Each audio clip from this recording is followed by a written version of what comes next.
என்ன தளபதியாரு ஊத்த ஊத்த குடிச்சுட்டே இருக்கிறீங்க? அனகாரி வேற வர சொல்லி இருக்கிறீங்க. போதை அதிகமாச்சுன்னா ஆட முடியாதுங்க அவளோட. அந்த இந்திரலோக ரம்பையாக இருந்தாலும் என் மனதைக்கினிய மங்கையர்கரசி பூங்கோதை போல் இந்த பூலோகத்தில் எவரோட இருக்கிறாள்? ஓ, அப்ப இளவரசி உங்களை காதலிக்கிறாங்களா? அவள் என்னை காதலிக்கவில்லை, நான் தான் அவளை காதலிக்கிறேன். அப்ப எங்க 8வது கொட்டாய் விடணும். ஆசையா இருந்தா ஒரு நாள் அபிராமி நித்த புதுசா பாத்துட்டு போறதுட்டு விட பூங்கோதனே புலம்பிட்டு இருக்கிறீங்களே தளபதியாரு. நெத்த ஒவ்வொருத்தியா பாத்துட்டு இருந்தா தொற்று நோய் தாண்டா வரும். ஆனா பூங்கோதை நான் திருமணம் செஞ்சால் இந்த போட்டிவள நாட்டுக்கே ராஜா ஆகலாம். அது தெரியுமா உனக்கு? தளபதியாரே, எங்க மருதநாட்டு இளவரசியை கட்டிக்க மாட்டேன்னு சொல்லி திட்டி அனுப்பிட்டாங்க இளவரசி. உங்களை எப்படிங்க? காதல் என்பது கரையை தொடாத ஓடம். அது எந்த கரையில் எப்போது எழுந்தும் என்று யாருக்கும் தெரியாது. பூங்கோதை வெறுப்பது போல் நடப்பது, பாரதமனை திருமணம் செய்ய மறுக்கிறார். இதாண்டா உண்மை. என்ன? வணக்கம் தளபதியாரே. மருதநாட்டின் மன்னர் உத்தரவின்படி தங்களை காண வந்துள்ளேன். தங்களிடம் தனிமையில் பேச வேண்டும். என்ன நல்லவராயரே, உங்கள் இளவரசர் பாரவர்மன் நலமாக உள்ளாரா? அவர் நலனில் சில காரணத்தால் தான் தங்களை காண வந்தேன் தளபதியாரே. உள்ளமே உருக்கு போல உயர்ந்து நிற்கும் உங்கள் இளவரசருக்கு உடலில் என்ன குறைபாடு? அவர் உடலில் ஒன்றுமில்லை, அவர் உருக்கு போல்தான் இருக்கிறார். ஆனா உள்ளம்தான் ரணமாக கொதித்துக் கொண்டிருக்கிறது. ரணமாக கொதிக்கும் காரணம் எல்லாம் நாட்டு இளவரசி பூங்கோதை தான் காரணம். மனமுடிப்போ என்ற மகிழ்ச்சியோட உங்கள் நாட்டு நந்தவனத்தில் தங்கள் நாட்டு இளவரசியாரே எங்கள் நாட்டு இளவரசரும் பார்த்திருக்கிறார்.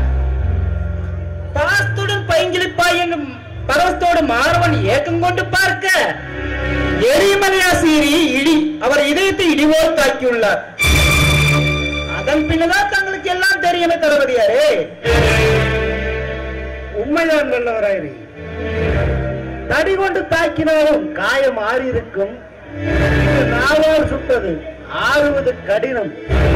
ஆமாம், அதற்கு நான் என்ன செய்ய வேண்டும் என்கிறார் உங்கள் வாரவர்மன். அவர் காயத்திற்கு மருந்து கொடுத்தார். இந்நாட்டிற்கே உங்களை மன்னராக்க எங்கள் மன்னர் திட்டம் தீட்டியிருக்கிறார். என்ன வல்லவராயரே, உச்சந்தலைக்கும் உள்ளங்காலுக்கும் ஊசியை குத்தி உணர்ச்சியை தூண்டுகிறேன். என்னை பொன்னிவள நாட்டுக்கு ராஜாவாக்க உங்கள் மன்னர் முடிவு செய்திருக்கிறாரா? இது என்ன மந்திரத்தின் மாயமா, இல்லை மாயத்தின் உச்சமா? இதில் மாயம் இல்லை, மந்திரம் இல்லை. அரசியல் களத்தில் உருவாகும் மற்பதம் உள்ளத்தையும் உடலையும் ரணமாக்கி உயிரையும் உரமாக்கி போராடி கொண்டிருக்கும் உங்களுக்கு பொன்னிவள நாட்டு மன்னர் மணிமுடி தருவாரா, இல்லை தங்களை மறுமணத்தா ஏற்றுக்கொள்வாரா? தளபதியாரே, உடம்பில் ரணங்காய்ந்து போனால் தூரம் தள்ளிவிட்டு இன்னொரு தளபதி அமர்த்தி அழகான்பார் மகேந்திர மன்னர். இதுதானே காலகாலமே நடக்கும் அரசியல் களத்தில் உருவாகும் பதவிகள். மன்னவராயரே, உங்கள் அற்புதமான திட்டத்தால் என் மனம் புல்லரிக்கத்தான் செய்கிறது. ஆனால் காரணம் தப்பினால் மரணம் என்ற நிலை வந்துவிட்டால் என்ன செய்வது? மரணத்தின் தருவாய் எதிர்கொண்டு வாழ்வன் சத்திரியன். தர்மத்தை எதிர்பார்க்க முடியாத தலைவரே, உங்களுக்கு ஒரு தர்மம் வந்துவிட்டது. தாடி பிடித்துக் கொள்கிறேன். வல்லவராயரே, உங்கள் நாட்டு சிறு படையை வைத்துக் கொண்டு பொன்னிவள நாட்டின் பொங்கி வரும் போர்ப்படையை இருக்கும் வல்லமை மறுநாட்டு படைபலத்துக்கு உண்டா என்று நான் யோசிக்கிறேன். வலிமையில் உழவு மாடு வயலை உழவ முடியாது. வேண்டுமானால் இரவை மாட்டை வாங்கி வயலை உழவத்தானே வேணும் தளபதியாரே. வல்லவரையரே, தாங்கள் சொல்வது சற்று புரியவில்லை. எங்களுக்கு போதிய வல்லமை இல்லாதவர்களால் வெள்ளையர்களுக்கு கப்பம் கட்டி நாட்டை நடத்தி நாட்களை ஓட்டிக் கொண்டிருக்கிறோம். ஓ, ஆங்கிலேயர் அச்சாணியில் தான் மருது நாட்டு மன்னர் வண்டி உருட்டி கொண்டிருக்கிறார். அப்படித்தானே வல்லவரையரே? ஆமாம் தளபதியாரே, அதை வைத்துத்தான் சொல்லுகிறேன். உங்களுக்கு இந்த ஒரு தருணம் வந்துவிட்டது என்று. வெள்ளையர்களும் நவீன ஆயுதப்படைகளும் டாங்கிப்படை போர்பயிற்சி படைகளும் ஆயிரக்கணக்கில் வைத்துள்ளார்கள். அவர்கள் நினைத்தால் பொன்னி வளநாட்டை ஒரே நாளில் புழுதியாக்கி விடுவார்கள். போர்படைக்கு ஆங்கிலேயர்கள், ஆலோசனைக்கு மருநாட்டு மன்னர் வாரவர்மன், துணைக்கு வல்லவராயர். இது போதும் எனக்கு. வல்லவராயரே, நாளை உங்கள் மன்னரை சந்திப்பதாக போய் சொல்லுங்கள். நல்லது தளபதியாரே, நான் வருகிறேன்.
இளவரசியாரே, வழி தெரியாமல் வந்து விட்டீர்களோ?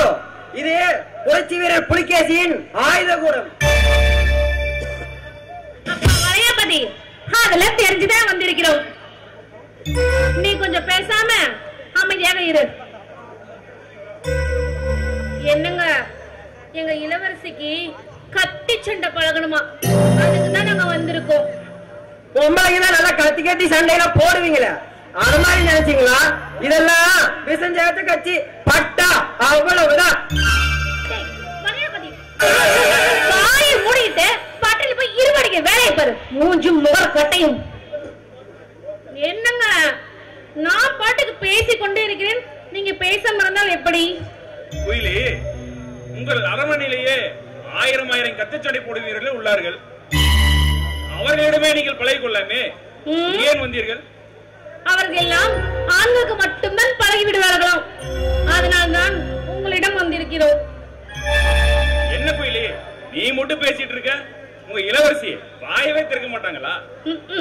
எங்க இளவரசி இன்னைக்கு வெள்ளிக்கிழமை மௌன விரதம், யாரிடமும் பேச மாட்டார்கள், வாயே திறக்க மாட்டார்கள்.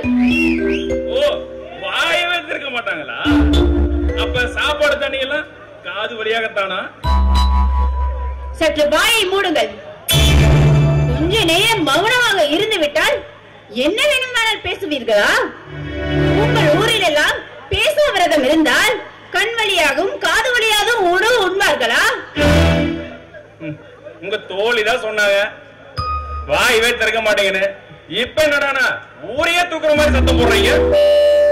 சரி சரி, எனக்கு கத்தி சண்டை பயிற்சி அளிக்க வேண்டும், கற்றுக் கொடுக்கிறீர்களா? ஒரு நாட்டின் இளவரசிக்கு வாள் பயிற்சியும் போர் பயிற்சியும் அவசியம்தான். ஆனால் அது என்னால் கற்றுத்தர இயலாது. என்ன காரணம் என்றால், பொன்னியல் நாட்டின் மாமன்னர் மகேந்திரவர்மனிடம் அனுமதி பெற்றுதான் கற்றுத்தர முடியும். அவரிடம் அனுமதி வாங்கி வாருங்கள், பிறகு கற்றுத்தருகிறேன். நான் பொன்னிவள நாட்டின் இளவரசி, எனது அனுமதி இருந்தால் போதாதா? இளவரசிக்கெல்லாம் அதிகாரம் கிடையாது, மகாராணிக்கு தான் அதிகாரம் உண்டு. அப்படி என்றால் நான் இப்பொழுது எப்போது மகாராணி ஆவது? உங்களுக்கு திருமணமானவுடன் உங்களுக்கும் உங்கள் மன்னவருக்கும் பட்டாபிஷேகம் நடக்கும். அதன் பின்னர் தான் நீங்கள் மகாராணி ஆக முடியும். ஏன் உங்களையே நான் திருமணம் செய்து கொண்டு மகாராணி ஆகிவிட்டால்? இளவரசி, என்ன சொல்கிறீர்கள்? அது என்ன சொல்லிவிட்டேன்? உங்களை திருமணம் செய்து கொண்டால் கத்தி சண்டை அனைத்து வித்தைகளையும் நீங்கள் கற்றுக் கொடுப்பீர்கள் என்றுதானே சொல்லினேன், வேறொன்றும் சொல்லவில்லையே. இளவரசி, விளையாட்டாக பேசி வினையை விதைத்து விடாதீர்கள். இதில் என்ன விளையாட்டு இருக்கிறது? ஏன் தங்களை திருமணம் செய்து கொள்ள வேண்டும் என்று நான் நினைத்தது தவறா? அதில் என்ன தவறு இருக்கிறது? வளையாபதி, குயிலி, சற்று நேரம் வெளியேறுங்கள்.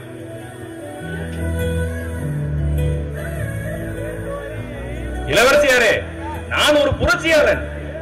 என் நேரத்தில் என்ன ஆபத்து வரும் என்று என்னாலும் கணிக்க இயலாது. அப்படி இருக்க மாடு மாளிகையும் கூட கோபுரம் கட்டியாலும் நீங்கள் இந்த ஏழையின் குடிசையில் என்னவளாக எப்படி வாழ முடியும்? குடிசையில் வாழ்ந்தாலும் மாட மாளிகையில் வாழ்ந்தாலும் ஒரு பெண்ணாக பிறந்து விட்டால் அவளுக்கு வரப்போறும் கணவன் வீரனாகவும் விவேகம் உள்ளவனாகவும் புத்திசாலியாகவும் அழகுள்ளவனாகவும் இருக்க வேண்டும் என்று ஒவ்வொரு பெண்ணும் நினைப்பாள். அதே போல்தான் நானும் ஒரு வீரமிக்கவரை மணந்து கொள்ள வேண்டும் என்று என் வாழ்க்கையை லட்சியமாகவே வைத்துக் கொண்டிருக்கிறேன். அந்த ஆண்மகன் நானாகத்தான் இருக்க வேண்டுமா? உங்க ராஜவம்ச நாட்டார்கள் கோசல் நாட்டு இளவரசர், நாட்டு இளவரசர், வல்லவ நாட்டு இளவரசர், இப்படி எத்தனையோ ராஜவம்ச நாட்டார்கள் உங்களுக்காக காத்து கொண்டிருக்க, அவர்கள் எல்லாம் உங்களுக்கு ஆண்மகனாக தோன்றவில்லையா?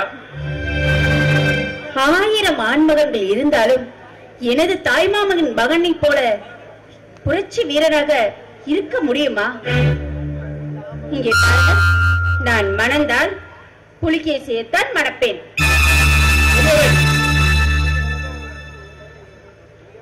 புலிகேசியை மட்டும்தான் மணப்பேன். இல்லை என்றால் என் வயது, என் ஆயுள் முடியும் வரை உங்களையே நினைத்துக் கொண்டு நான் சன்னியாசியாக போய்விடுவேன். தலைவா, பூங்கோதைக்கு நீங்கள் தாய்மாமன் மகனா? எனக்கு தெரியவில்லையே. வளையாபதி, பூங்கோதைக்கு நான் மாமன் மகன். பொன்னிவள் நாட்டின் பொன்னரசி எனது சொந்த அத்தை. என்ன தலைவரே, மலைக்கும் மடுவுக்கும் உள்ள வித்தியாசமாக இருக்கிறது? ஆமாம் வளையாபதி, பொன்னிவள் நாட்டின் படை தளபதியாக எனது தந்தை சிங்கராயர் இருந்தார். அந்த காலகட்டத்தில் போர் பயிற்சி பெறுவதற்காக மகேந்திரவர்மன் எங்களிடத்திற்கு வந்து வாள் பயிற்சி, குத்துச்சண்டை, மல்யுத்தம் போன்றவற்றை கற்றுக்கொண்டிருந்தார். அப்பொழுது என் அத்தை பொன்னரசி மீது காதலும் கொண்டார். இது என் தந்தைக்கு துளியும் பிடிக்கவில்லை. இருந்தாலும் மகேந்திரவர்மர் இரவோடு இரவாக எனது அத்தை கடத்தி சென்று திருமணம் செய்து கொண்டார். அன்றிலிருந்து இன்று வரை பொன்னிவள் நாட்டில் போடும் எல்லா திட்டங்களையும் எதிர்க்கும் புரட்சிப்படை ஒன்றை உருவாக்கினார். அது இன்று வரை தொடர்கிறது. ஆனால் புதிதாக புயல் ஒன்றை கிளப்பிவிட்டு போய்விட்டார் பூங்கோதை. தலைவா, உறவு பாதம் மறந்துவிடக் கூடாது என்று உங்கள் அத்தை மகள் பூங்கோதை நினைப்பது தவறேதும் இல்லை. சற்று சிந்தித்து செயல்படுங்கள், எல்லாம் சரியாகிவிடும். வளையாபதி, பூங்கோதையின் தோழி குயிலிடம் பூங்கோதையின் பிடிவாத குணத்தை எடுத்துச் சொல். நடப்பதை பின்னர் பார்த்துக் கொள்ளலாம். சரி தலைவா, நான் போய் குயிலை சந்தித்து விட்டு வருகிறேன். நீங்கள் போய் அமைதியாக ஓய்விடுங்கள். தங்களை காண பொன்னிவள் நாட்டு விக்கிரமன் வந்திருக்கிறார். சரி, வர சொல்லுங்கள்.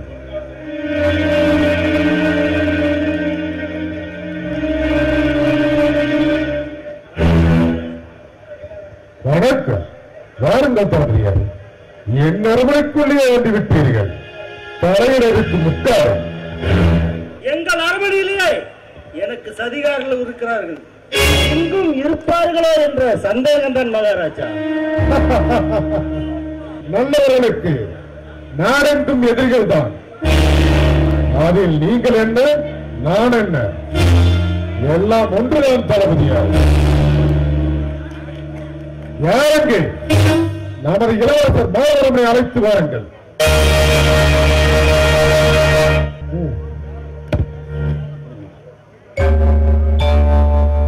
கடமையுள்ளம் கொண்ட காவலர்களுக்கு காலம் நேரம் என்பதே கிடையாது. ஜாமத்தில் வந்திருக்கிறீர்கள், சங்கதி என்னவோ? சங்கதி இல்லாமல் சாமத்தில் வருவேன் வாரமா? ஓடி ஓடி உழைத்தவனுக்கு ஓடோடு மிஞ்சுவதில்லை. சண்டையிட்டு வாழ்ந்தவனுக்கு சாவுதான் மிச்சம். சத்திரியனுக்கு உள்ள சாவக்கேடு.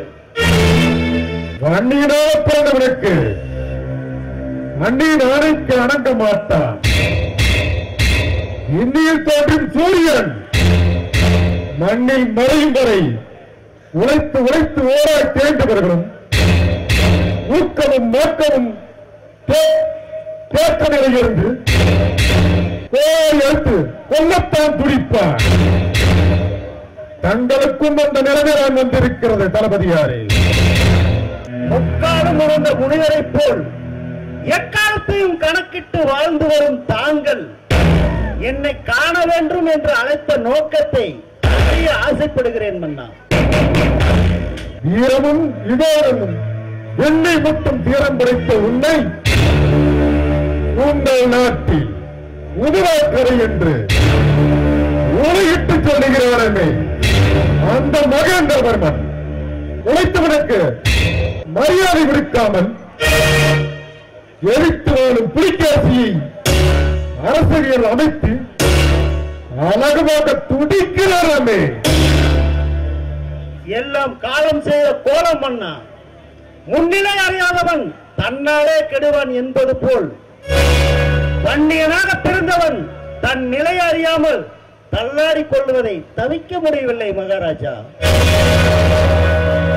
மன்னன் தான் மாவரை கிடக்கிறான் என்றார். மகள் பூங்கோதை வானத்துக்கும் பூமிக்கும் குதிக்கிறாளாமே. அவள் என்ன பூங்கோதை நம்பையா இல்லை இந்த அளவுக்கு மேலையா? அழகு அதிகமானால் ஆணவம் அதிகமாகும். எழில் அதிகமானால் எல்லோரையும் ஏகனம் செய்ய தூண்டும். இது எங்கள் இளவரசி கொஞ்சம் அதிகம்தான் மகாராஜா, இல்லை என்று சொல்வதற்கில்லை.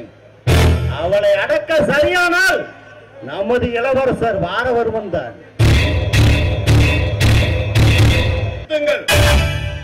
அவளை பற்றி மட்டும் பேசாதீர்கள். அவளுக்கு ஆணவம் மட்டுமல்ல, கொழுப்பும் கூட கொதிக்கிறது. எழில் கொஞ்சம் பேரழகி என்றார்கள் என்றுதான் இரவோடு இரவாக உங்கள் நாட்டுக்கே ஓடி வந்தேன்.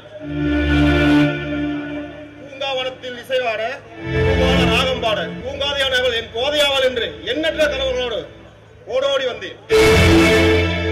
என்னையே மறந்த அந்த எழில் ஓவியத்தை கண்டேன். ஆனால் என்னை கண்டதும் கனலாய் துடிப்பாள் என்று கனவிலும் நினைக்கவில்லை இருக்கிறமா, கனவிலும் நினைக்கவில்லை. மகனே மாரவர்மா, நினைப்பதை கிடைக்கவில்லை என்றால் கிடைப்பதை மகிழ்ச்சியுடன் ஏற்பதுதான் மாநில தர்மம். அதை மீறாமல் வந்திருக்கிறாய். விக்ரமா, வீழ்ந்ததையே நினைத்துக் கொண்டிருந்தால் வாழ்வது மண்ணீராக இருக்க முடியாது. வேட்டைக்காரனுக்கு மான் கிடைக்காவிட்டார் கோட்டை விட்டோம் என்று குமரி குமரியாடுவான் கோளை. தருணம் வந்துவிட்டதா விக்ரமா? நாம் சத்திய வம்சத்தில் பிறந்த சாகசக்காரர்கள் சூழ்வுக்கு இடமளிக்காமல் சூழ்ச்சியும் சூறாவளியும் சூழ்ச்சித்தமரம் போராடி அந்த பொண்ணுடைய நாட்டை புழுதியாக்க வேண்டும். விக்ரமா, வேண்டும். உங்கள் சொல்லுக்கு கட்டுப்படுகிறேன் மகன். அந்த பொன்னிவள நாட்டை புழுதியாக்கி உரசிரியரன் புலிக்காசியை புழு போல் நசுக்கி பூகம்பத்தை ஏற்படுத்துவது என் வேலை. அதை நான் பார்த்துக் கொள்கிறேன் மகாராஜா. அதற்கு தாங்கள் தரும் பரிசு தேன் கூட்டை அளித்தவனுக்கு தேன் கூடு மிச்சம், நாட்டை கெடுத்தவனுக்கு மணிமகுடம் மிச்சம். இது அரசியல் வரலாற்றில் எழுதப்படாத சட்டம். இதையெல்லாம் அறிந்தவன் அரியானை ஏறிக்கொண்டே இருக்கிறான். இதையெல்லாம் அறியாதவன் மறியல் செய்து மல்லாந்து கிடக்கிறான். இது காலத்தின் விதி. இது மக்களிட்ட சாபக்கேடு. ஆனால் விதி பெயரை மாற்ற வழி இல்லை. இதையெல்லாம் மாற்ற வன்னியனுக்கு வலிமை உண்டு. இனி விதி பெயரை மாற்ற வழி இல்லை. தருணம் வந்துவிட்டது விக்ரமா, தருணம் வந்துவிட்டது. அந்த பொன்னிவள நாட்டின் அரசவையில் உள்ள உட்காரின் அளவாக்காமல் இந்த காரவாராய் ஒன்று போட்டார்.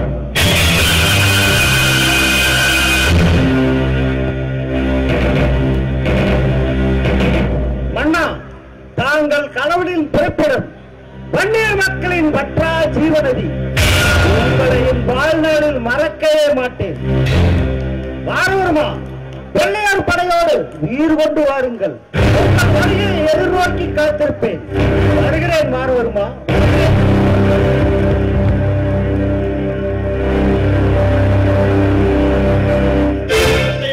நாளை விடிந்தவுடன் வல்லவராயனை வெள்ளையர்களை கணிப்பி ஆங்கில படைகளை தயார்நிலைப்படுத்த வேண்டும்.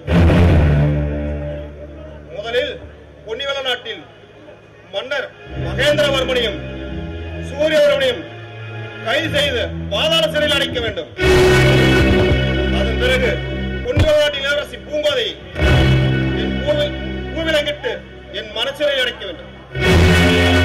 அதுவரை உண்ணவும் மாட்டேன், உறங்கவும் மாட்டேன் தந்தையே.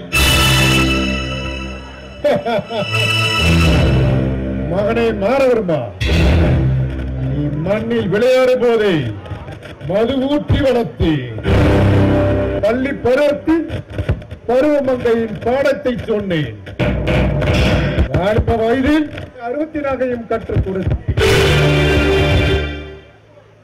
இப்போது பள்ளி அறைக்கு பாவி வேண்டும் என்கிறாய். எனக்கு மகனாய் பிறந்த உனக்கு ஆயக்கடை அறுத்து நான் கற்றுக் கொடுக்காமல் போனார் இந்த காடவராயன் உறங்க மாட்டான். நீ உறங்கு போ மகனே, போ, நான் பார்த்துக் கொள்கிறேன்.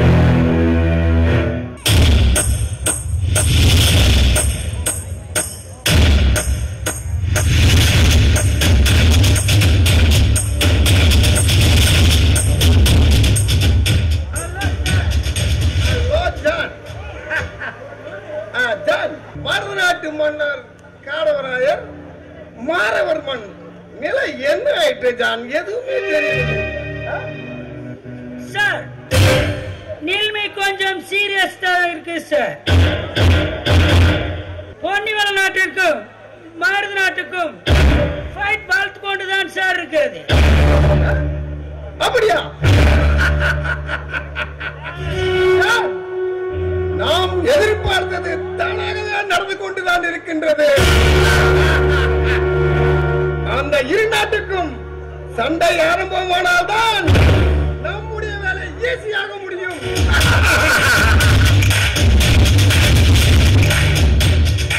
உண்மைதான் கேப்டன் சார். ஆனால் பொன்னிவள நாட்டின் நாம் ஒரு பூகம்பத்தை ஏற்படுத்த வேண்டும் சார். பூகம்பத்தை ஏற்படுத்துவதா?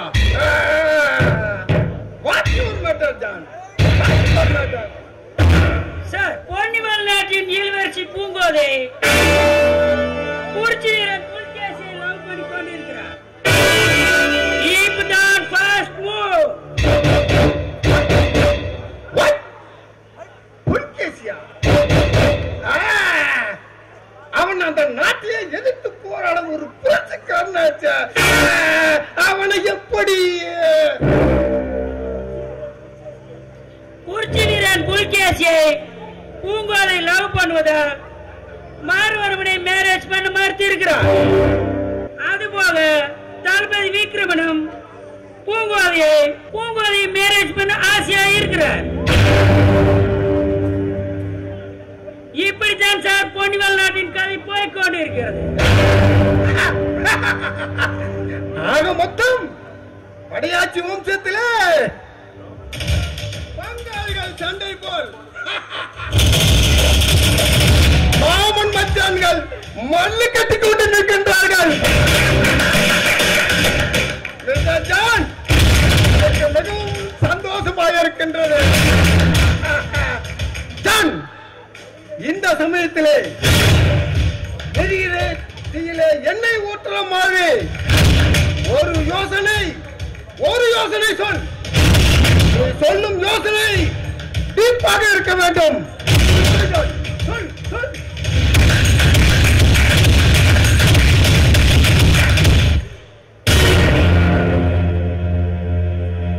கேப்டன் சார், இப்போது பொன்னிவள நாட்டில் நாம் ஒரு பூகம்பத்தை ஏற்படுத்த வேண்டும். இதை நாம் ரகசியமாக வைத்துக் கொண்டு அதை மருது நாட்டார்கள் செய்வது போல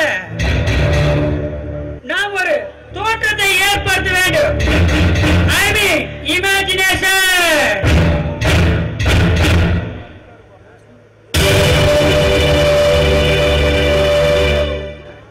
வாங்க மிஸ்டர் வல்லவராயன், வாங்க. உங்க மன்னரை பற்றி நாங்கள் மிகவும் பெருமையாக பேசிக் கொண்டிருந்தோம். அதற்குள் தாங்களே வந்து விட்டீர்கள்.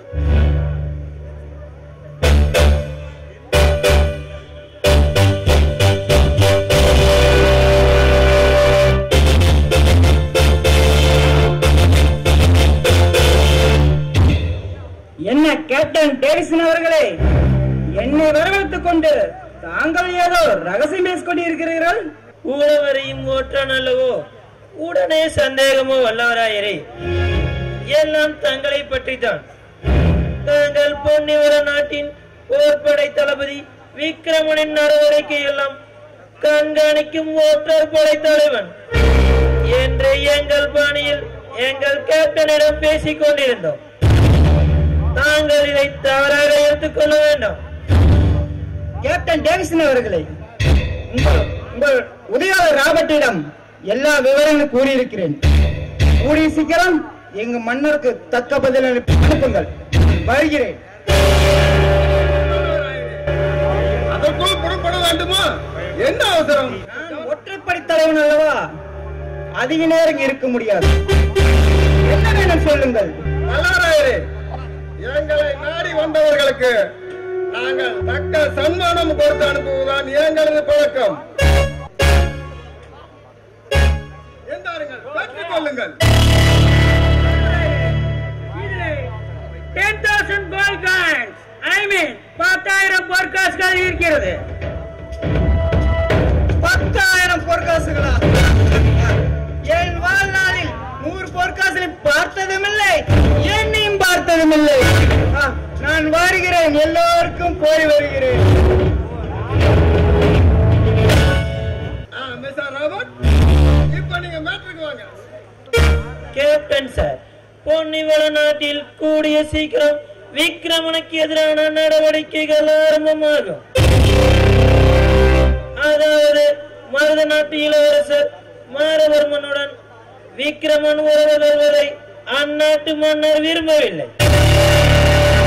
அதே நேரத்தில் சூரியவர்மன் புரட்சி வீரன் புலிகேசியுடன் சேர்ந்து புரட்சி கூட்டத்தை முடிவுக்கு கொண்டு வர முயற்சி எடுக்கிறார் கேப்டன். புரட்சி கூட்டு தலைவன் புலிகேசியை நாட்டின் ஒற்றர் படைக்கு தலைவனாக்குவான். விக்ரமன் பதவி, தளபதி பதவி டம்மியாகிவிடும். அப்போது விக்ரமன் வெளியேறுவான். விக்ரமன் வெளியேறியதும் நாட் அவுட். மருத நாட்டு மன்னரோடு ஜாயின் பண்ணுவான். விக்ரமன் ஜாயின் பண்ணதுமே பொன்னிவள நாட்டின் ராணுவ ரகசியம், பொலிட்டிக்கல் மேட்டர் அத்தனையும் நம் வசம் வந்துவிடும் கேப்டன். இதைத்தான் வரும் வரையில் வல்லவராயன் என்னிடம் கூறிக்கொண்டிருந்தார் கேப்டன். மிஸ்டர் ராபர்ட், வல்லவராயன் மருத நாடு செல்லும் முன் அவனை நம்முடைய இடத்துக்கு கொண்டு வந்து விடுங்கள். பிறகு மற்றதை பிறகு பேசிக்கொள்ளலாம். Okay sir. Okay captain. வணக்கம் மகாராஜா. வணக்கம் குருதேவா. வணக்கம் அமைச்சரே. வாருங்கள் வன்னியத்தேவனே, மருதநாடு சென்றீர்களா? நமது அறிக்கையை பரிசீலித்தார்களா? அதன் சாராம்சத்தை கூறுங்கள். மகாராஜா, நமது அறிக்கையை மருத மன்னரிடம் சமர்ப்பித்த பின் அவரும் நமது நாட்டுக்கு வருவதாக வாக்களித்தார்.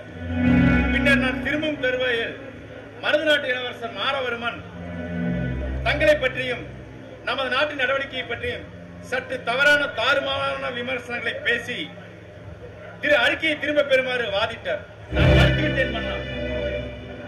அண்ணா, வன்னியத்தேவன் சற்று கடுமையான சூழ்நிலை இருப்பது போல் தெரிகிறது.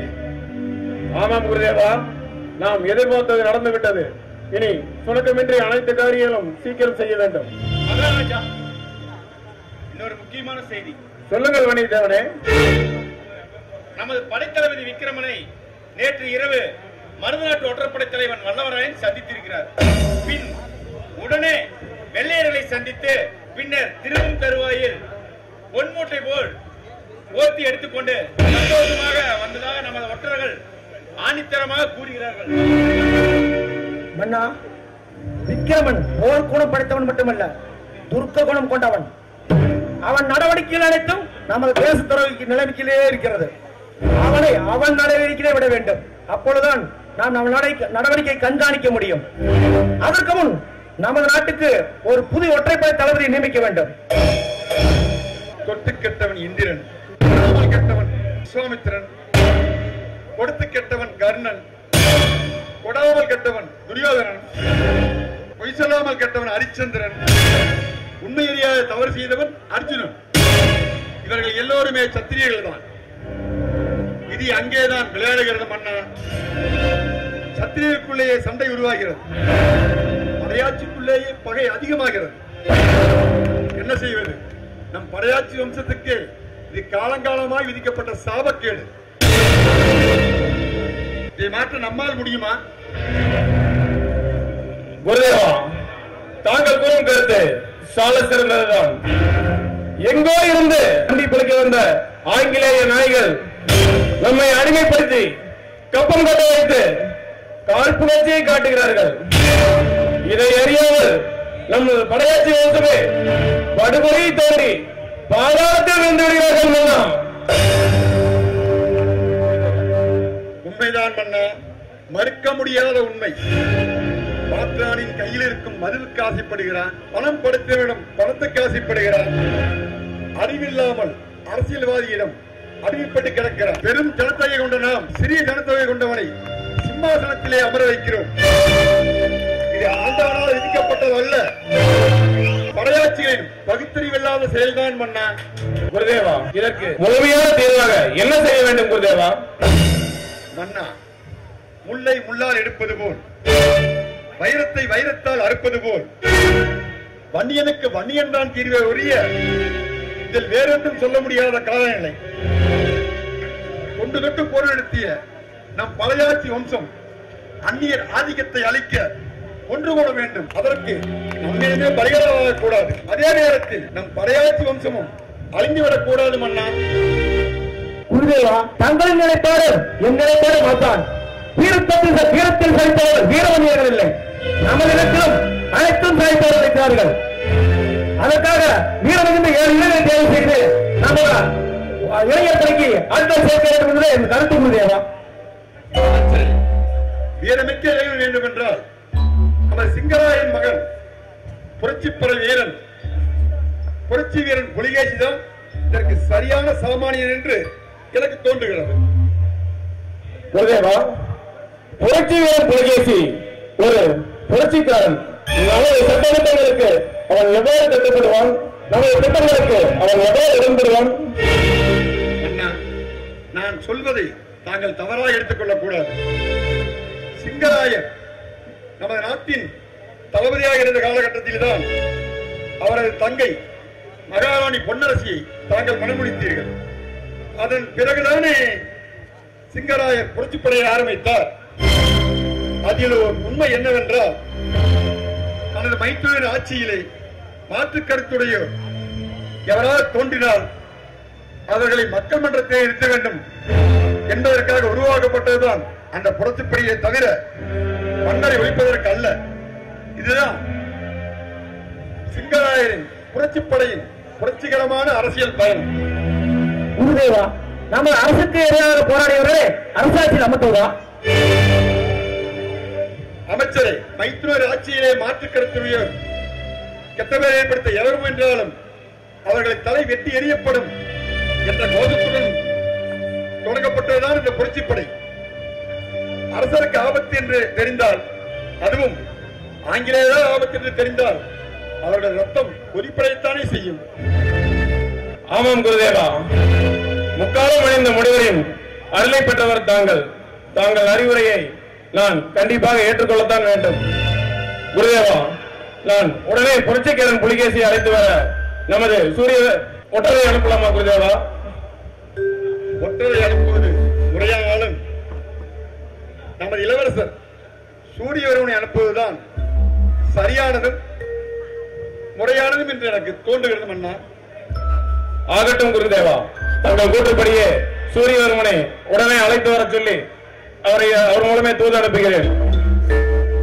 காட்டிற்கு வேட்டையாட சென்ற சூரியவர்மனை உடனே அரண்மனை ஒற்றர் மூலம் தகவல் கொடுத்து அரண்மனைக்கு வருமாறு தகவல் அனுப்புங்கள். நானே அனுப்புகிறேன்.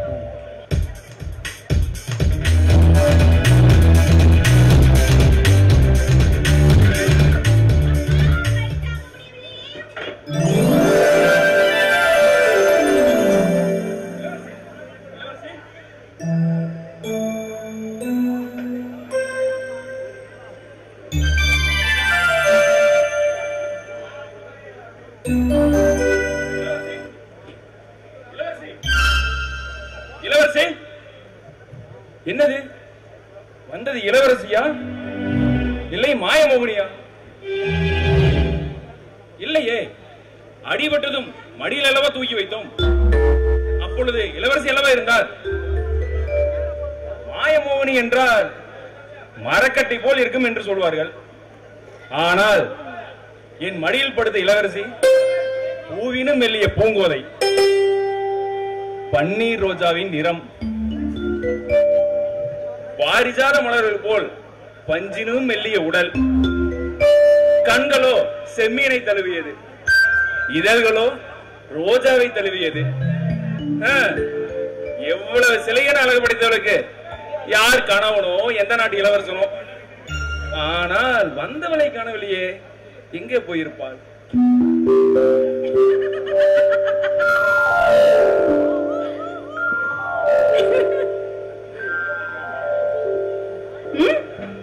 மாய மோகினி அல்ல, உங்கள் மடியில் படுத்திருந்த பூங்கோதை. பன்னீர் ரோஜா போல் நிறம், பாரிஜாத மலர் போல் உடை, கண்களோ செம்மீன்கள், உடலோ ரோஜா, இடையோ அள்ளித்தண்டு. எந்த இளவரசன் வரப்போகிறாரோ? இளவரசி, அடி விழுந்து அலறி துடித்தீர்கள், இப்பொழுது ஆரவாரமாக பேசுகிறீர்கள். உங்களுக்கு காயம் எதுவும் ஏற்படவில்லையே? காயம்தான், தொட்டு பாருங்கள். இளவரசி, கையை விடுங்கள். விடுகிறேன், என் கையை விட்டுவிட மாட்டீர்களே. பூங்கோதை, நீ இவ்வளவு ஆசையுடன் என் மீது விருப்பம் கொண்டிருப்பாய் என்று நான் நினைக்கவே இல்லை. ஆனால் அரமணிக்கு நிகராக நான் இல்லை. புரட்சியாளரே, ஒரு பெண்ணுக்கு தேவை ஒரு ஆண், ஒரு ஆணுக்கு தேவை ஒரு பெண். அந்த ஆணும் பெண்ணும் உண்மையாக நேசித்து விட்டால் இவ்வையகமே அவருக்கு எதிராக திரண்டு வந்தாலும் அவர்களை பிரிக்கவே முடியாது. பூங்கோதை, காதலை பிரிக்க கம்பனும் சொல்லவில்லை, காளிதாசனும் சொல்லவில்லை. ஆனால் அரமனைக்குள் மலர்ந்த மனோரஞ்சிதமும் வீதியில் பூத்த எருக்கலையும் ஒன்றாகுமா என்ன? புரட்சியாளரே, ஏற்றத்தாழ்வுடன் பேசுவதை விட்டுவிட்டு இந்த இளவரசியின் ஏக்கத்தை புரிந்து கொள்ளக்கூடாதா?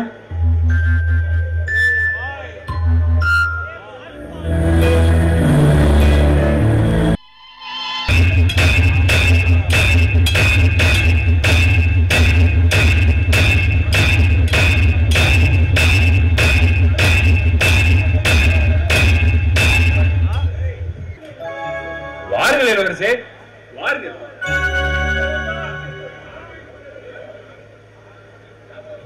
இளவரசே, என்னை தேடி தாங்கள் வரலாமா? தங்களை தேடித்தான் நான் வர வேண்டும். புலிகேசி, மன்னரை தேடி மக்கள் செல்வது அந்த காலம், மக்களை தேடி மன்னர் செல்வதுதான் இந்த காலம். இளவரசே, இப்பொழுது நாங்கள் இருவரும் மட்டும்தான் உள்ளோம். மக்களை காண வேண்டும் என்றால் ஊர் ஊராக செல்ல வேண்டும்.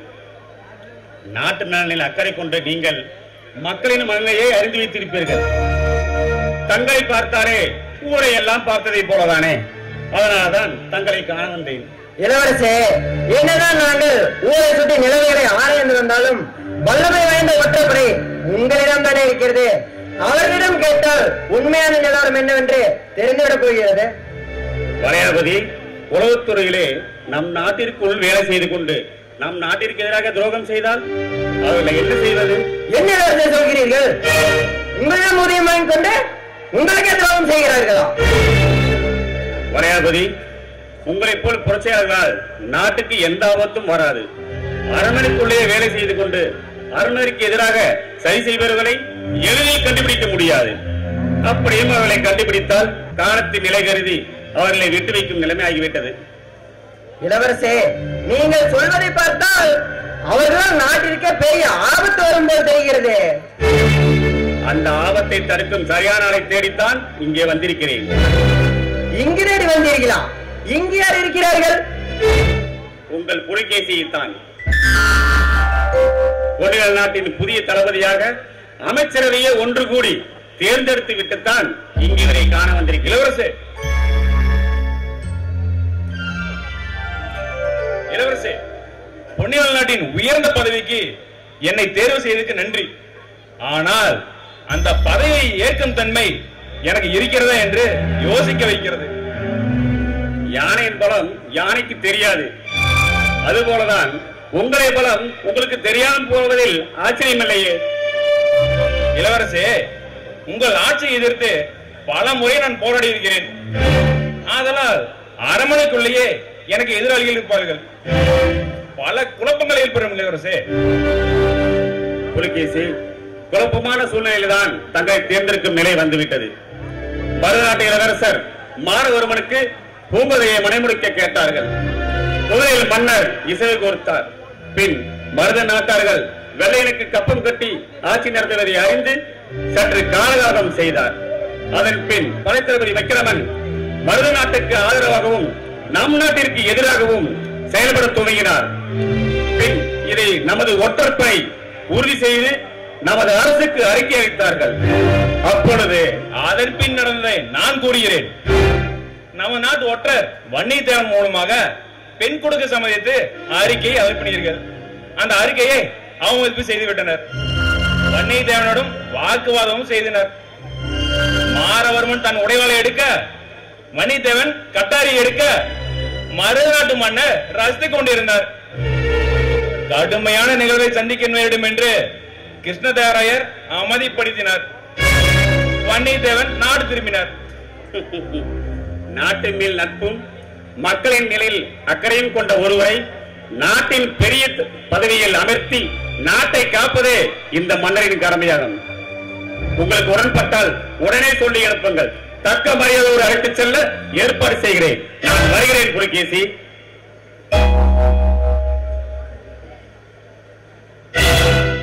வாருங்கள் இளவரசே, எப்பொழுது வந்தீர்கள்?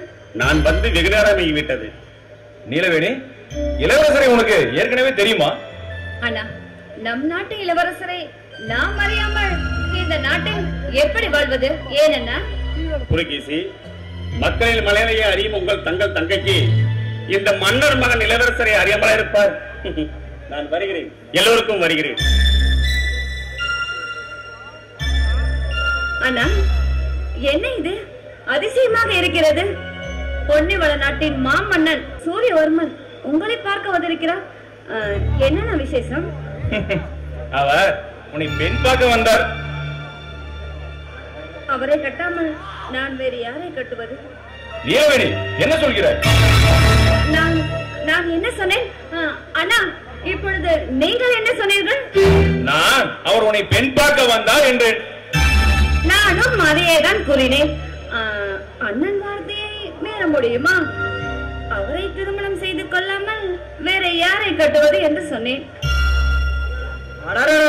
உங்க சண்டையை கொஞ்சம் நிறுத்துங்க.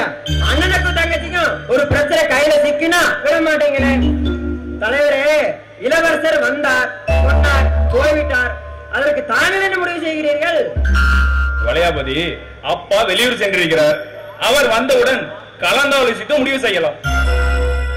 என்ன வளையாபதி, இளவரசர் வந்தார், நின்றார், சென்றார் என்று சொல்ற?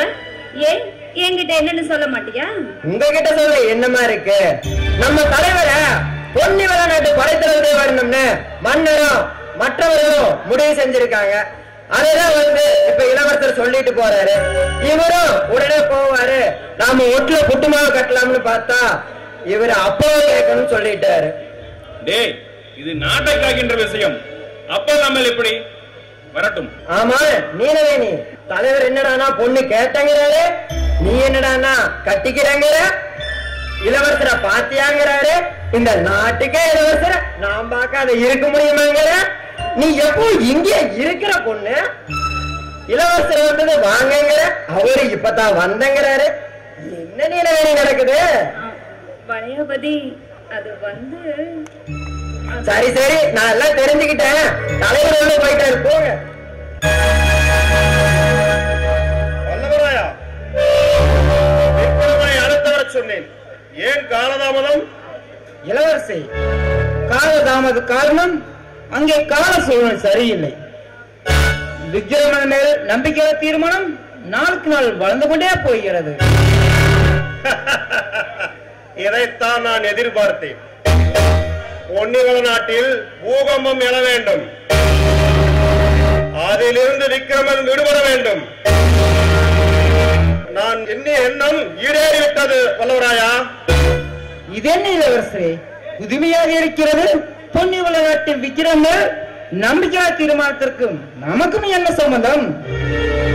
வல்லவராயா, பொன்னிவள நாட்டின் பூர்ண அரசாங்க ரகசியம் தெரிந்த விக்கிரமனை அவர்கள் விரட்டிவிட்டால் அவன் என்ன செய்வான்? பொன்னிவள நாட்டின் பூரண எதிரியாக மாறுவான். அது நமக்கு பலம் வாய்ந்த கேடயம். அவனை நம்மோடு சேர்த்துக் கொண்டால் அது நமக்கு யானை பலத்தை விட அதிக பலம் அல்லவா வல்லவராயா? ஓஹோ, அப்படி போயிருந்த கதை. சரிங்க இளவரசே, விக்கிரமனால் நமக்கு அவன் கட்டுப்படலைனா என்ன செய்வது?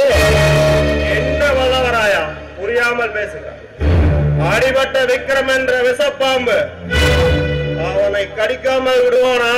எல்லாம் நம் கட்டுப்பாட்டிற்குள் வந்தால் நாணத்தை விட கொடிய விஷப்பாம்பாக மாறிவிடுவான் விக்கிரமன்.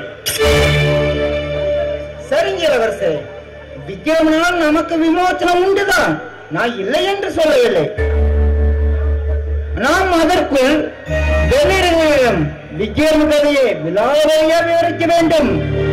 ஆமாம் வல்லவராயா, சரியான யோசனை. நீ உடனடியாக புறப்பட்டு எல்லைக்காரர்களிடம் விலாவரியாக பேசி முடித்து விட்டு வா. மாற்றவை எல்லாம் பின்னால் பேசிக்கலாம். சரிங்க இளவரசே, இப்போதே புறப்படுகிறேன். நல்லது, சென்று வா. அப்பா, தங்களிடம் ஒரு அனுமதி. சொல். பொன்னிவள நாட்டின் தளபதியாய் நீ புறப்பட போகிறாய், அப்படித்தானே புலிகேசி? அப்பா, தங்களின் அனுமதி இல்லாமல் எப்படி அங்கு செல்ல முடியும்? தாங்கள் உத்தரவிட்டால் செல்கிறேன், இல்லை என்றால். மகனே புலிகேசி, தாய் நாட்டிற்கு ஒரு ஆபத்து வரும் பொழுது தன்மானத்தை விட்டுக் கொடுப்பது தவறில்லைதான். ஆனால் பொன்னிவள நாட்டின் பிரதான தளபதி விக்கிரமன் இருக்கும் பொழுது இன்னொரு தளபதியை நியமிப்பது அரசாங்கத்தின் அவசர நிலையாக இருந்தாலும் ஒரே உரையில் 2 கத்திகள் உறைவிடமாகுமா? அதைத்தான் சற்று யோசிக்க வேண்டியிருக்கிறது. பெரிய தலைவரே, விக்கிரமனை கூடிய சீக்கிரத்தில் பதவி விட்டு தூக்குவதுதான் அரண்மனை நிலவரம். அதற்கு பின்னால் நாம் தளபதி தானே நிரந்தர படைத்தளபதி. அங்கேதான பிரச்சனை ஆரம்பமாகும். விக்கிரமனின் பதவி பறிக்கப்பட்ட 10 நொடியில் புலிகேசி விக்கிரமனுக்கு நேர் எதிரியாக மாறிவிடுவான். அதன் பின்னால் புலிகேசிக்கு விக்கிரமனால் ஆபத்து வரலாம். அதையும் நாம் யோசிக்க வேண்டியவே வளையாபதி. அப்பா, தாங்களே இப்படி கூறினால் எப்படி? தாய் நாட்டில் தவறேதும் நடந்தால் தட்டி கேட்க புரட்சிப்படை உருவாக்கி நீங்கள் தன் மகனுக்கு ஆபத்து வரும் என்றால் தயங்குகிறீர்கள். புலிகேசி, நீ பிறந்தவுடன் உன்னை இந்த நாட்டுக்கு அர்ப்பணித்து விட்டேன். நமது பரம்பரையே படையை ஆட்சி செய்யும் வம்சம். சேர, சோழ, பாண்டியர்களின் போர் படைகளின் ஆதிக்கமே நம் சத்திரிய வம்சம். இதில் எந்த குறைபாடும் எனக்கு தோன்றவில்லை. ஆனால் என்று ஏனப்பா கேள்வி விட முடிகிறீர்கள்? அப்படி என்ன ஆபத்து வந்து போகிறது? ஆபத்து வரும் என்று அஞ்சவில்லை மகனே. சொந்தத்தில் உனக்கு ஏதாவது சூழ்ச்சி நடந்துவிட்டால் என்ன செய்வது? அதைத்தான் யோசிக்கிறேன் புலிகேசி. சொந்தத்தில் சூழ்ச்சியா? என்னப்பா சொல்கிறீர்கள்? ஆமாம் புலிகேசி, பொன்னிவள நாட்டின் மாமன்னர் மகேந்திரவர்மன் எனது மாமன். சொல்லுங்கள் புலிகேசி. அது பொன்னிவள நாட்டின் மாமன்னர் மகேந்திரவர்மன் எனது மாமன். பொன்னிவள நாட்டின் மகாராணி பொன்னரசி எனது சொந்த அத்தை, உங்களின் கூட பிறந்த தங்கை. உங்களின் விருப்பமின்றி திருமணம். அரண்மனையை விட்டு வெளியேறியது முதல் இன்று வரை நீங்க ஒரு நாட்டை எதிர்த்து போராடும் புரட்சியாளன். அதுதானப்பா இன்று வரை. உண்மைதான் மகனே, இல்லை என்று சொல்லவில்லை. தங்களை மறந்து முன்னிலையை எதிர்நோக்கி போன உனது அத்தையின் குடும்பத்தில் ஏதாச்சும் அதிகாரமான சிக்கல் ஏற்பட்டால் பாதுகாப்பது நமது கடமைதான். அத்தையின் உறவு ஆயுள் உள்ளவரை, மாமன் உறவு மண்ணில் மடியும் வரை. அது அறியாமல் இல்லை. நான் அதே நேரத்தில் அந்நியர்களின் ஆதிக்க வெறுக்கி பொன்னிவள நாடு அடிமையாக கூடாது. சரி, போய் வா புலிகேசி. உன் வீரமும் விவேகமும் உலகறிய மெச்சிக்க சத்தியமும் சத்திரிய வம்சத்தின் கடமை, கண்ணியம், கட்டுப்பாடு, காதல், மானம், வீரம் என்ற கட்டுக்கோப்பை மறவாதே புலிகேசி. அப்பா, செந்நிறவானில் தோன்றும் செந்தாளம் பூ போல் உங்களது கண்களை பார்க்கும் போது செந்தணலில் விழுந்த புழு போல என் மனம் துடியாய் துடித்து விட்டது. சூரியவர்மனுக்கு கொடுத்த வாக்குறுதி செத்து விடுமோ என்று என் மனம் சங்கடப்பட்டு விட்டது. அப்பா, மகனே புலிகேசி, உன் எண்ணத்திற்கும் லட்சியத்திற்கும் நான் என்றுமே தடை போட்டது கிடையாது. காலத்தின் கட்டாயம் உன்னை அழைக்கும் போல் உன்னை தடுக்கும் உரிமை எனக்கு இல்லை. சென்று வா புலிகேசி, வென்று வா.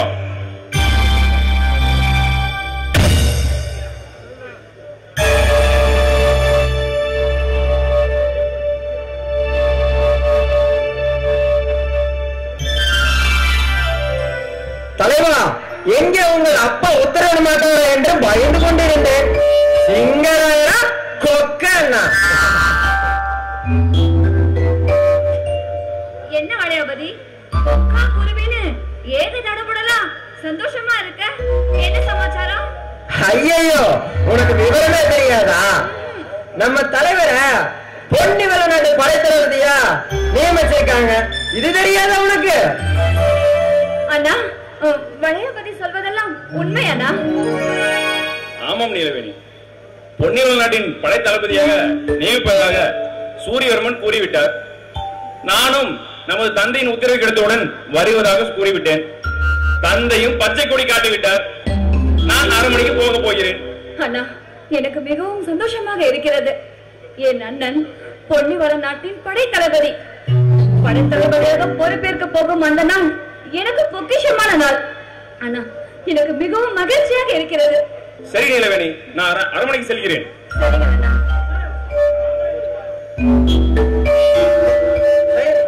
சரி கோயிலி, அப்பாவிடம் சொல்லிவிடு, நாங்கள் போய் வருகிறோம். வணக்கம் குருதேவா. வணக்கம் விக்ரமா. விக்ரமா, ஏன் சற்று கோபத்துடன் காணப்படுகிறேன்? என்ன விஷயம்? விஷயம் என்ன விஷயம்? இந்த விக்ரமனுக்கு விஷத்தை கொடுத்திருக்கலாம் தாங்கள். விக்ரமா, விஷயம் என்ன என்று சொன்னால் அதற்கான பதிலை ஆலோசித்து சொல்லலாம். இந்த பொறியாளர்களுக்கு என் உயிரை படையளித்து இரவு பாடலுக்கு பாராமல் உழைத்தேன். அந்த உரிமையை நான் கேட்கிறேன். அதிகார தோரணையும் கேட்டிருக்கிறேன். ஆட்சி கட்டில் அமர்ந்திருப்பவர்கள் அனைவரும் அரசுக்கு அயோகரை வேலை செய்கிறார். அதற்காக அவையில் நடக்கத்தோட பேசிக்கொள்வோம். அமைச்சர்களே, என்னை தளபதி பதவியிலிருந்து நீக்கிவிட்டீர்கள் அல்லவா? இன்னொரு தலைமை பதவிக்கு ஒப்படைக்க வேண்டும். அதற்குண்டான கேள்வித்தான் இந்த அவையில் வைத்துக் கொண்டிருக்கிறேன். வாராருமரே. விக்ரமா, உங்களை யார் அமைச்சர் பதவியில் இருந்து விலக்கி வைத்தார்கள்? எப்பொழுது நீங்கள் நீக்கப்பட்டீர்கள்? அதை முதலில் சொல்லுங்கள். மன்னா, தவறான தகவலை நம்பி. தவறான தகவல் இல்லை விக்ரமா, உண்மையான தகவல் தான். புதிய ஒற்றப்பட தளபதி ஒருவரை நியமிக்க உள்ளோம். நமது வன்னியத்தேவன் ஓய்வு பெறுகிறார். அதற்கு அவசியம் அந்த பதவிக்கு ஆள் நியமிக்கப்பட வேண்டும். மன்னா, புதிய தளபதி யார் என்று நான் அறியலாமா? புதிய தளபதியாக நமது புரட்சி வீரன் புலிகேசியை நியமிக்க உள்ளோம். மன்னிக்க வேண்டும் மகாராஜா. புரட்சி வீரன் புலிகேசி நம் நாட்டுக்கு எதிரானவன். எதிரான கருத்துக்களை மக்கள் மத்தியில் விதைப்பவன். இந்த பொன்னிவள நாட்டுக்கு பெயருக்கும் புகழுக்கும் களங்கம் ஏற்படுத்தும் களவாணி கூட்டத்தைச் சேர்ந்தவன். அவனுக்கு எப்படி அரசாங்க பதவி? அதுவும் நாட்டில் மிக உயர்ந்த பதவி, ஒற்றப்படை தளபதி. எப்படி கொடுக்க ஒப்படைக்க தயாரானது என்றுதான் எனக்கு விளங்கவில்லை மகாராஜா. விக்ரமா, புலிகேசி மக்களுக்கு தீங்கான சேவை செய்வதை எதிர்த்தானே தவிர அவன் யார் வீட்டிலையும் களவாடவில்லை. அரண்மனைக்கு எதிராக நின்று அதிகார துஷ்பிரயோகம் செய்யவில்லை. அரசியல் சாதனைக்கின்றவன் என்று சிறுதண்டனையும் பெறவில்லை. ஆதலால் வீரமிக்க இளைஞனை புரட்சி பாதையிலே செல்பவனை அரசாங்க பதவி வழங்கி நல்ல ஆலோசனைகளை சொல்லி நல்ல மனிதனாக்க விரும்பித்தான் அவனுக்கு உயர்ந்த பதவியான தலைமை பட்டம் கொடுக்கப்பட்டது. குருதேவா, குரங்குக்கு மாலையிட்டு கோட்டையில் உட்கார்ந்தாலும் அது மரத்துக்கு மரம் தாவும் புத்திதான் வரும். தவிர கோட்டையை பாதுகாக்கும் குணம் வராது குருதேவா. விக்ரமா, உனது முடிவுதான் என்ன? புலிகேசியின் பிரச்சனையை மறு பரிசீலனை செய்ய வேண்டும். இதுதான் என்னுடைய முடிவு. விக்ரமா, நாளை மணிமண்டபத்தில் புரட்சி வீரன் புலிகேசிக்கு மனிதர்கள் சூட போகிறார்கள். அதற்குண்டான வேலையை சுணக்கமின்றி செய்யுங்கள். நீங்கள் போகலாம்.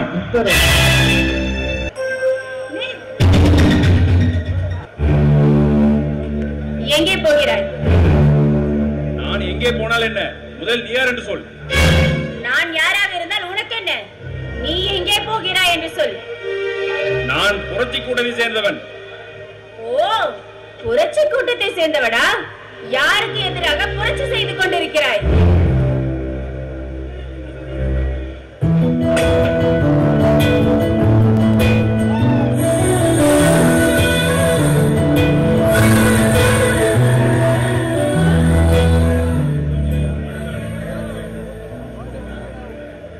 வீரத்தின் சிகரமே, ஏன் வெட்கப்படுகிறாய்?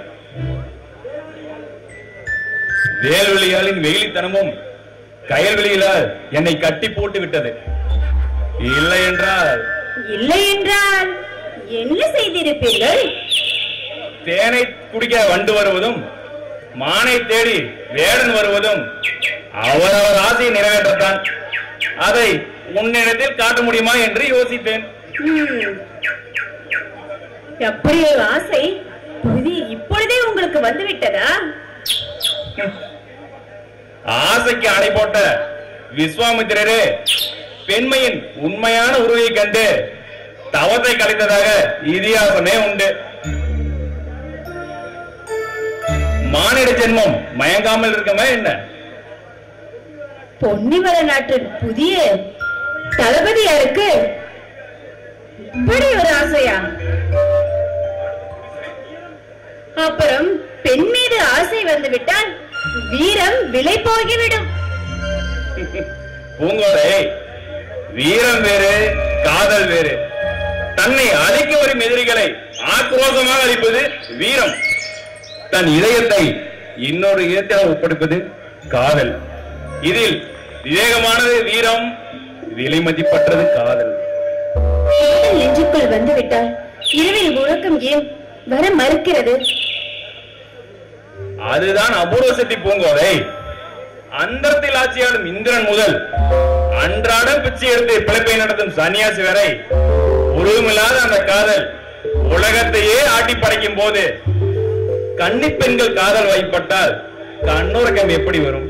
அடே அப்பா, புரட்சி வீரருக்கு காதலில் எவ்வளவு அனுபவம்! ஏன் காதலின் முன் அனுபவம் ஏதேனும் உண்டோ?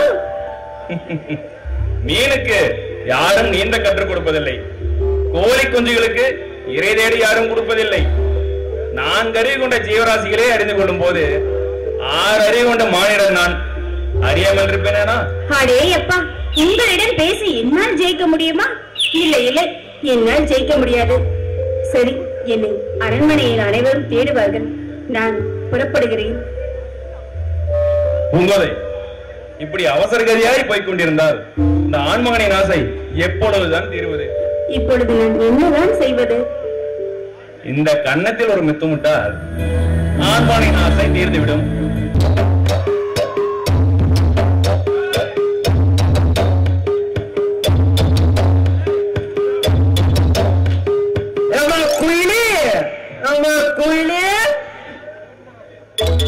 என்னங்கய்யா, காலங்காத்திலே வந்துட்டீங்களா? நீதான குயிலே எங்க 2 பேர்த்தையும் கல்யாணம் பண்ணிக்கிறேன்னு சொன்ன. அதனாலதான் குயிலே 2 பேரு தாலிகையுமா வந்திருக்கோம். பாவிங்களா, தாலியோட வந்துட்டீங்களா? யோ, கல்யாணம் ஒரு காலம் நேரம் இதெல்லாம் பார்க்க வேண்டாமா? அட என்ன குயிலே இப்படி பேசுற? பெரியவங்க என்ன சொல்லியிருக்காங்க? பொழுது கிளம்பில தாலி கட்டி பொழுதும் முதலையவனே கேட்டுத்தானே வந்தான். அடேங்கப்பா, முதலீடு வரைக்குமே வந்துட்டீங்களா? வடக்குப்படி சொல்லிட்டேன், வளைச்சு கேட்டாச்சு. காலிப்படி சொல்லிட்ட கலைச்சு கேட்டாச்சு. எல்லாரும் இன்னைக்குதான் தாலிகளும் சொல்லியிருக்கிறாங்க கோயிலே. அதெல்லாம் சரியா? தாலி கட்டினா தாரத்தப்பட்டை மேலம் மூலம் அதெல்லாம் இங்க கோயிலே தாரத்தப்பட்டானா? கொஞ்ச நேரம் நெல்லு.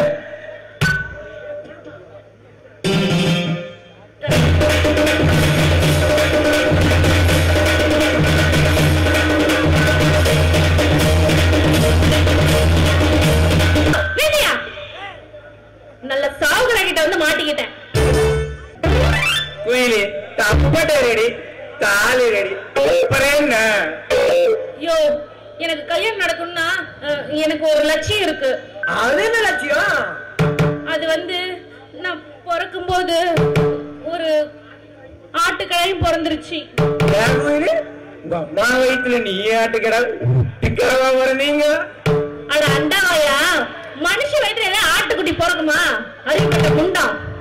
அதாவது எங்க வீட்டுல எங்க அம்மா ஒரு வெள்ளாட்டு குட்டி வளர்த்தாங்களா, அதுவும் குட்டி போட்டுச்சு. எங்க அம்மாவும் என்ன பத்தி போட்டுச்சு. நீ வயசுக்கு வந்ததும் ஆட்டுக்கடையும் வயசுக்கு வந்துட்டா? யோ, அது கெடா குட்டிங்கண்ணே, அது என்ன வயசுக்கு வரும்? ஓ, கெடா குட்டியா? சரி, உன் லட்சியத்தை சொல்லு. அதுவும் வளர்ந்து நானும் வளர்ந்தனா, இப்ப அது பெருசாயிடுச்சு. அதனால அந்த கெடாவை யாரு அடக்குறீங்களோ அவங்கதான் என் கழுத்துல தாலி கட்ட முடியும்னு ஒரு லட்சியத்தோட நான் இருக்கேன். ஐயோ ஐயோ, நாங்க காங்கை கால மயிலக்கால இதெல்லாம் சர்வசாதாரணமா அடக்கணும். இப்படின்னா ஓட போற ஆடு, அதுக்கு போய் ஆமாங்கோயிலி உடை அடிச்ச கடாவா இல்ல உடை அடிக்காத கடாவா? அதுக்கு உடையே அடிக்கல இன்னும். நாங்களும் அடிக்காத கடா குட்டிங்கதான். எங்க கடா இப்ப அடிக்க போற? எங்க கடா? அது மேயதுக்கு போச்சியா, பொழுது சாஞ்சாதான் வரும். அதனால நீங்க ரெண்டு பேரும் காலையில வாங்க, கடாயும் வந்துடும். அதுக்கப்புறம் உங்க வீரத்தை அதுகிட்ட காட்டுங்க.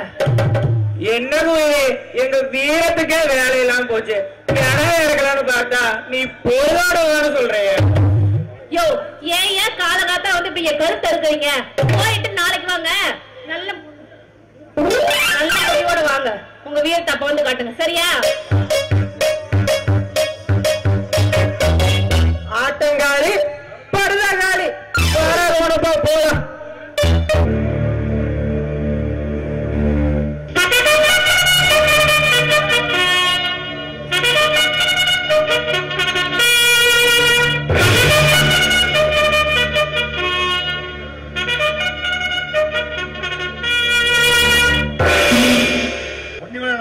மக்களின் நலமே மன்னரின் நலம். பொன்னுமலை நாட்டின் சூழ்நிலை கருதி இன்று முதல் புரட்சி வீரன் புலிகேசி நமது ஒற்றற்படை தலைவனாக நியமிக்கப்படுகிறார். பேருந்துள்ள பெரியோர்களே, பொன்னிமலை நாட்டின் மக்களே, நமது பொன்னிமலை நாட்டில் இதுவரை பணியாற்றி வந்த வன்னியத்தேவன் சிறிது காலம் ஓய்வெடுப்பதாலும் அவர் உடல்நிலை காரணம் காட்டி அதற்கு பதிலாக நமது நாட்டில் உள்வாங்கிய உரிமை கொண்ட சிங்கராயனின் மகன் மாநிலமனை இந்த அவையோர்களை அரசியல் சமளிப்பார் என்று கேட்டுக்கொள்கிறோம். அவையோர்களே, சற்று அமைதியாக இருங்கள். எவனொருவன் மக்கள் மனதை நிலையொன்று நிற்கிறானோ அவனே மக்களை வழிநடத்தும் வல்லமை பெற்றவன் என்பது ஆன்றோர் கருத்து.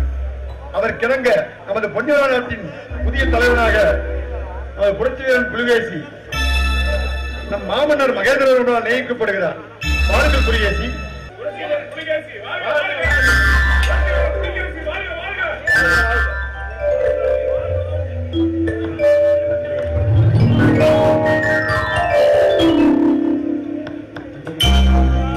பொன்னிமலை நாட்டு பெருமக்களே, இந்த இனிய பதவி விழாவை முன்னிட்டு நடனம் ஆரம்பமாகட்டும்.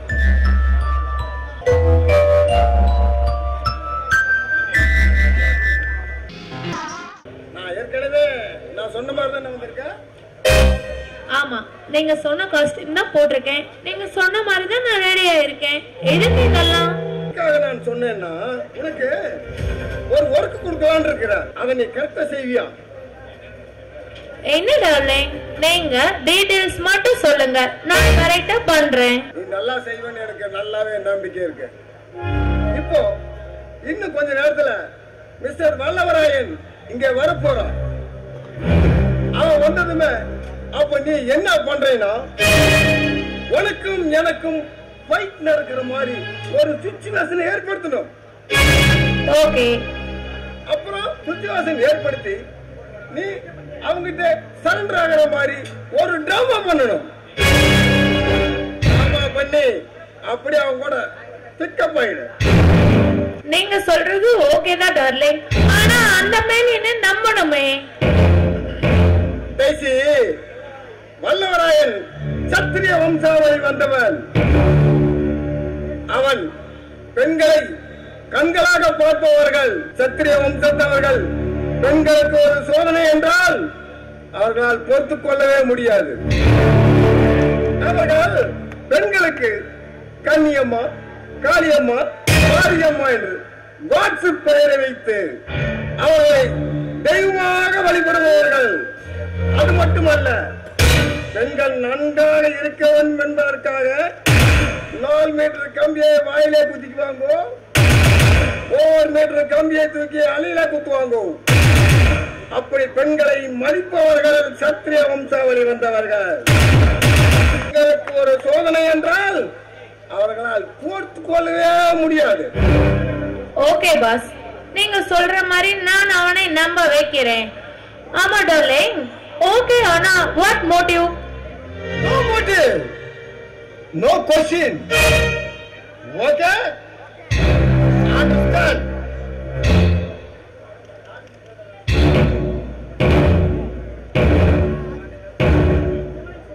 Hello sir. வாங்க ராபர்ட். என்ன டெய்ஸி கிட்ட ஏதோ மேட்டர் டிஸ்கஸ் பண்ணிட்டு இருக்கீங்க? ராபர்ட், நாம ஏற்கனவே போட்ட திட்டப்படி பொன்னி வல்ல நாடும் மரண நாடும் நம்ம கைக்கு வரணும். அதுதானே நம்மளுடைய மாஸ்டர் பிளான். ஆனா அதுக்கு ரொம்ப காலம் ஆகிட்டே இருக்கு. அந்த காரியமே நடக்க மாட்டேங்குது. அதுக்கு என்ன பண்ணலாம்னா, என்னுடைய டார்லிங் டெய்ஸிய வல்லவராயன் கிட்ட ஜாயின் பண்ணி அங்க நடக்கிற பொலிட்டிக்கல் மேட்டர், சீக்ரெட் எல்லாமே நம்ம கைக்கு உடனே கிடைக்கிற மாதிரி நான் ஒரு ஐடியா பண்ணிருக்கேன். ஒர்க் அவுட் ஆகுமா மிஸ்டர் ராபர்ட்? ஒர்க் அவுட் ஆகுமா? Well idea sir. ஆனா டெய்ஸி நம்ம கல்ச்சர்ல இருந்து அவங்க கல்ச்சருக்கு மாத்தணுமே. அதாவது நம்ம உடை, நடை, பாவனை எல்லாம் மாத்தணுமே. அந்த தமிழ்நாட்டு பொண்ணு மாதிரியும் படையாச்சி வம்சாவளி வந்த பெண்ணாட்டமும் நம்ம டெய்ஸி நடிக்கணுமே. நோ ப்ராப்ளம், நான் அந்த மாதிரி செய்வேன். ஏன்னா நான் தமிழ்நாட்டுக்கு வந்து 5 years ஆச்சு. இது கூட பண்ண மாட்டேன்னா என்ன? கேப்டன் சார், நம்ம டெய்ஸியை ஏற்கனவே வல்லவராயன் பார்த்திருக்கிறான். அப்படி இருக்கும்போது அவன் எப்படி நம்மளை நம்புவான்? அதுக்கு ஒரு ஐடியா இருக்குது. அதாவது வல்லவராயன் நம்ம பேலஸ்குள்ளே நுழையும் போது நம்ம ராபர்ட் நம்ம டெய்ஸியை அடிக்கிற மாதிரி ஒரு பாவனை பண்ணணும். ஓடிடு, இனி எங்களோடு இருக்காதே அப்படின்னு டார்ச்சர் செஞ்சாலும் வச்சுக்கோ. வல்லவராயன் அதை தடுப்பான். ஏன் கேட்டா, வல்லவராயன் சத்திரிய வம்சாவளி வந்தவன். பெண்களை யாராவது துன்புறுத்தினால் அவர்களால் அதை பொறுக்கவே முடியாது. அப்போ டெய்ஸி வல்லவராயன் காலில் விழுந்து கதறுவா.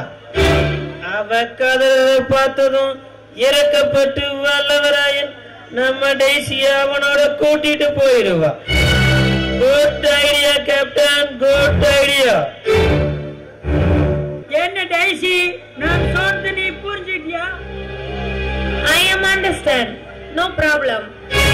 ஓகே ஜான், நான் அந்த மேன் கூட போகும்போது அந்த மேன் என்ன கூட்டிட்டு போய் ரேப் கிப் பண்ணி அடிச்சுனா? டெய்ஸி அவனுங்க சத்திரியனுங்க. எந்த பெண் மேலும் அவ்வளவு சீக்கிரம் அவங்க அனுமதி இல்லாம டச் பண்ண மாட்டாங்க. அதனால நீ அவன் கூட தைரியமா போலாம். ஓகே.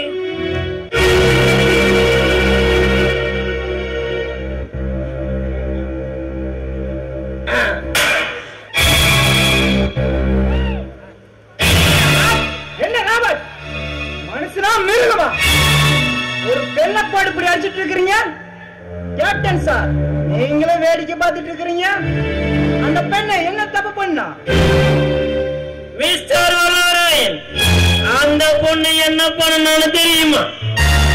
ஒரு கிலோ தங்கத்தை எடுத்து எங்கேயோ மறைச்சு வச்சுட்டு அதை கேட்டா நான் பார்க்கவேன்னு பிராமிஸ் பண்றான், அதாவது சத்தியம் பண்றான். ஏமா ராபர்ட் சொல்ற மாதிரி அந்த நகை எடுத்தியா நீ?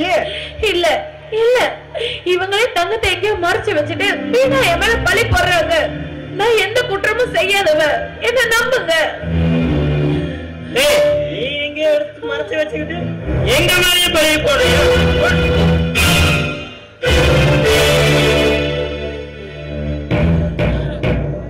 ஐயா, நான் ஒரு குற்றமும் அறியாதவள். இவங்க வீணாக என் மேல் பழி போடுறார்கள். நீங்கள் தான் என்னை காப்பாற்ற வேண்டும்.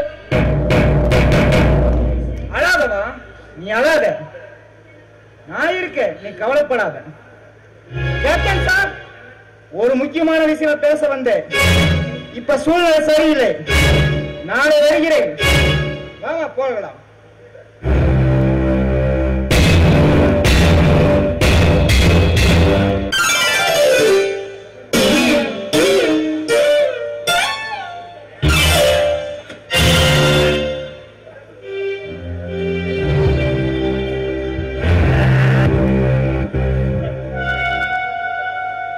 என்ன தளபதியாரே, என்ன நடந்தது?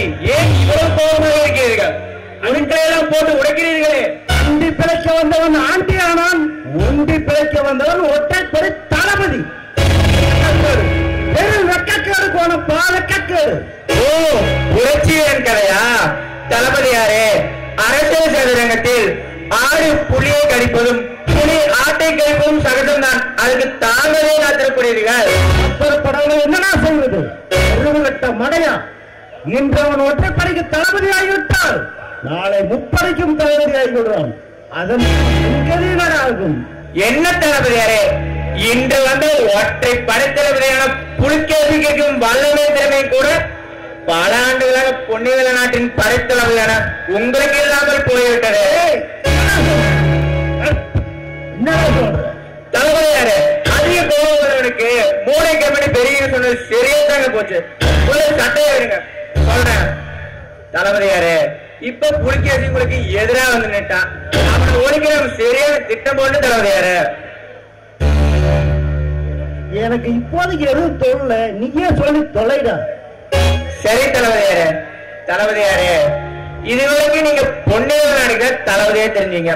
கொஞ்ச நாளா வெள்ளைக்காரர் வரைக்கும் மருத நாட்டு மன்னருக்கும் உங்களை தெரியும். இதனால பொன்னிவெள நாட்டு மேல வெள்ளைக்காரருக்கும் மருத நாட்டருக்கும் பெரும்பகை இருக்குதுங்க. இதனால வெள்ளைக்காரரிடம் போய் புலிகேசியால உங்களுக்கு ஆபத்து, அப்படி இப்படி பெரிய போய் அவுத்து விட்டு பாருங்க. பொன்னிவெள நாடு உங்களுக்கு தாங்க. அருமையான திட்டம் கோணப்பா, அருமையான திட்டம். அதனால என்ன படிச்சிருக்கா? அதெல்லாம் சரி, அந்த புலிகேசி இருக்குமா? இன்னொரு சந்தேகம்டா எனக்கு. என்ன தளபதியாரே, ஆரக மாதிரி ஒரு விஷயத்த சொல்லியிருக்க, மறுபடியும் சந்தேகமா? அந்த புலிகேசி பக்கத்துலமா சூரியவரும் இருப்பானே, அவனடா செய்வது? தளபதியாரே, புலிகேசி கொண்டாதான் பிரச்சனை பெருசாகும். அப்புறம் சூரியவருமே பொன்னிவெள நாட்டு படைவலமெல்லாம் வரும். அதனால வெள்ளைக்காரிடம் போய் புலிகேசியால உங்களுக்கு ஆபத்து, அவனை கொலை பகுதியில போட்டு சிறையில வைங்க. அப்புறம் மகேந்திரவர்மணியை பிடிச்சு மாணவர்மணியை பிடிச்சு சிறையில வைங்க. அப்புறம் பாருங்க, பொன்னிவெள நாடு உங்களுக்கு தான் ஒரு பெரிய பெயர் சொல்லுங்க. எல்லாம் சரிடா. இந்த அருமையான திட்டத்தை யார் மூலமா செயல்படுத்துவது? அதுக்கு சரியான ஆள் வேணுங்க. இது என்ன தளபதியாரு, சொல்லாத்துக்கு செட்டியா இருக்கிற மாதிரி நம்ம வல்லவராயம் வெள்ளைக்காரன் வலுவா உறவு வச்சிருக்காருங்க. அவர்கிட்ட போய் சொன்னா பேன கூட பெருச்சாலையா பண்ணிடுறாரு வல்லவராயம். சரி கோணப்பா, இன்றைய மருதநாட்டுக்கு போய் வல்லவராயனை சந்தித்து நாம் போட்ட திட்டங்களை எடுத்து போவது. வல்லவராய நிலையிலிருந்து சீக்கிரமாக வா. சரி தளபதியாரு, இல்லை இந்த விக்கிரமனா என்று ஒரு கை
பொண்ணு எங்க இருந்தா புடிச்சிட்டு வந்த?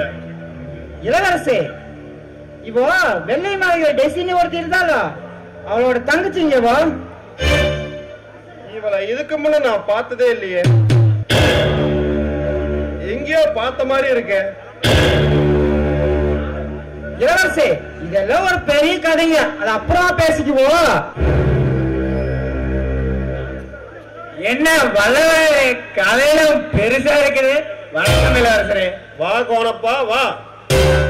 அவசரம் இல்லாமல் அண்டை நாட்டில் நுழைய மாட்டேயே, என்ன சமாச்சாரம்? எல்லாம் தலைக்கு மேல வெள்ளம் போயிடுச்சு இளவரசரே.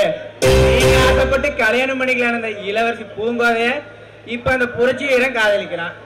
காத்திருந்தும் கொண்டாட்டிய நேத்து வந்த கூட்டு போன கதையெல்லாங்க ஆயிருச்சு. என்ன இருந்தாலும் உங்க அழகு என்ன, அறிவு என்ன, அந்தஸ்து என்ன, ஒண்டி குடிசையில ஒருவேளை சோத்துக்கே தாளம் போற புலிகேசி எங்க மனசே கேட்கலைங்க. போலான்னு வந்தேன். அப்படி போய் விட்டதா கதை? அப்புறம் அங்க என்னதான் நடக்குது? அப்புறம் என்னங்க, பூனைக்கே புலி வேஷம் போட்ட மாதிரி ஒற்றை படத்துல நியமனம் பண்ணிட்டாங்க புலிகேசிய. ஆமா, புலிகேசி ஒற்றைப்படை தலைவன் தானே. அவன் பொன்னிவள நாட்டுக்கு எதிராக புரட்சி செய்து படையெடுத்து போராடிய வந்தான். அவனை எப்படி ஒற்றைப்படை தளபதியா போட்டாங்க? உண்மை. உங்களை ஒழிக்க விக்ரம் தான் சரியான ஆளு சொன்னாங்க. அதுக்கு விக்ரம ஒத்துழைக்க மாட்டாரு. அதனால வெள்ளைக்காரனையும் உங்களே ஒழிக்க சரியான ஆளு புலிகேசி தானே ஒற்றை படத்துல நியமனம் பண்ணிட்டாங்க புலிகேசி. கோணப்பா, முதலில் பொன்னிவள நாட்டை சூறையாடினான் புலிகேசி. பிறகு எனக்கென வளர்ந்து பூங்கோதையை களவாடினான் புலிகேசி.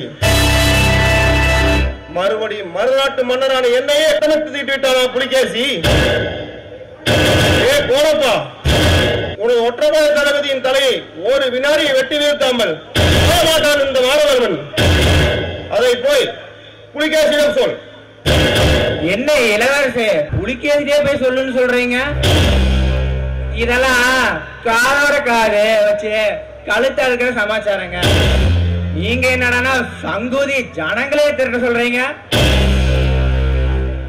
ஆமாங்க இளவரசே, கோணப்பன் சொல்றது சரி. நீங்க என்னடா வேட்டை நாய வீதியெல்லாம் கத்த சொல்றீங்க. அரசியல் ஆவேசப்பட்டா அலங்கோலமாயிடும். எதையுமே நிதானமா செஞ்சாதான் நினைச்சு நிக்க முடியல இளவரசரே. அது சரி வல்லவராயரே, புலிகேசியை ஒழுக்கணும், பூங்கோதையை நாம் மறக்கணும். அதுக்கு ரெண்டு பேரும் சரியான யோசனை பண்ணி சொல்லுங்க.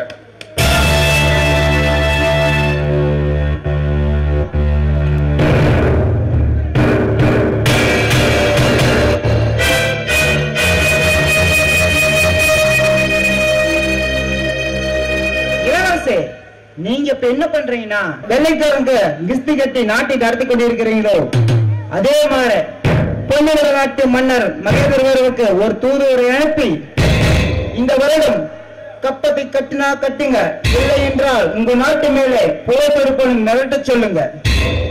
இந்த மிரட்டலுக்கெல்லாம் அவங்க பயப்பட மாட்டாங்க. அதெல்லாம் தெரிஞ்சுதான் இப்படி ஒரு காரியத்தை செய்ய சொல்லுகிறேன். நீ புலிகேசி வெள்ளைக்காரன் மிரட்டினாங்களா, புலிகேசி மிரண்டுவா, உடனே வெள்ளையர்கள் புலிகேசி சிறைபிடிப்பாங்க.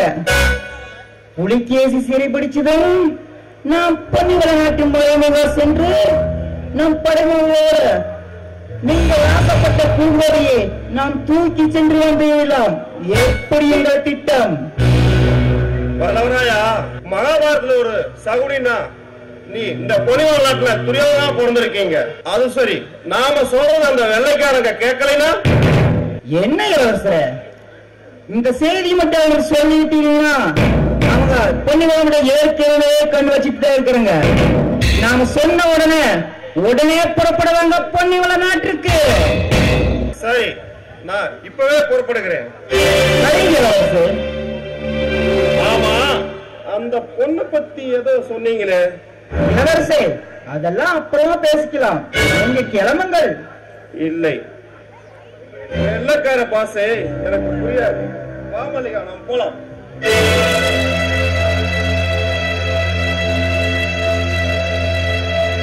ஏண்டா வல்லவராயா, ஆசையா நீ கூட்டு வந்த பொண்ண இப்ப இளவரசர் தள்ளிட்டு போயிட்டாரு, என்ன பண்றது?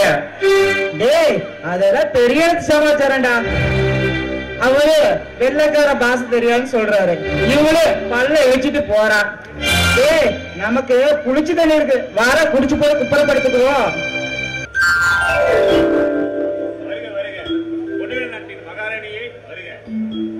என்ன இளவரசே, வரவேற்பெல்லாம் பலமாக இருக்கிறது.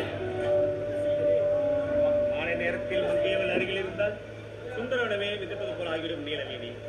இதமான தென்றல், இனிமையான நேரம், சற்று அண்ணான் மின்மினி பூச்சுக்கள் காதல் வயப்பட்டு ஒன்றோடு ஒன்று உரசும் நிலைகளை பார். சற்று அண்ணாந்து வானத்தை பார். வான் பூக்கள் வண்ண நிலவை தொட்டு தொட்டு விளையாடும் தோகை விளையாட்டை பார். அறுக்க அறுக்கான ஆசைகளை அலைவாய்ந்து அல்லல் படும் அழகை பார் நிலவை.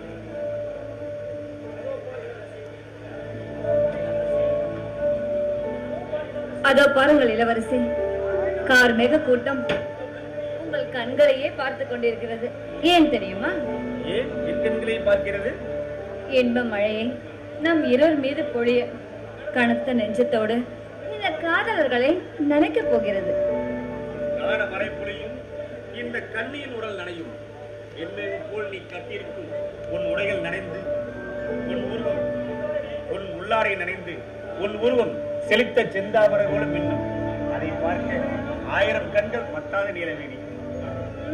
விடுங்கள், என் அங்கங்களை காண உங்களுக்கு அவ்வளவு ஆசையா? இருக்காதே பின்னே, என் மனம் துடிக்கின்றனவா உன்னை பார்க்க.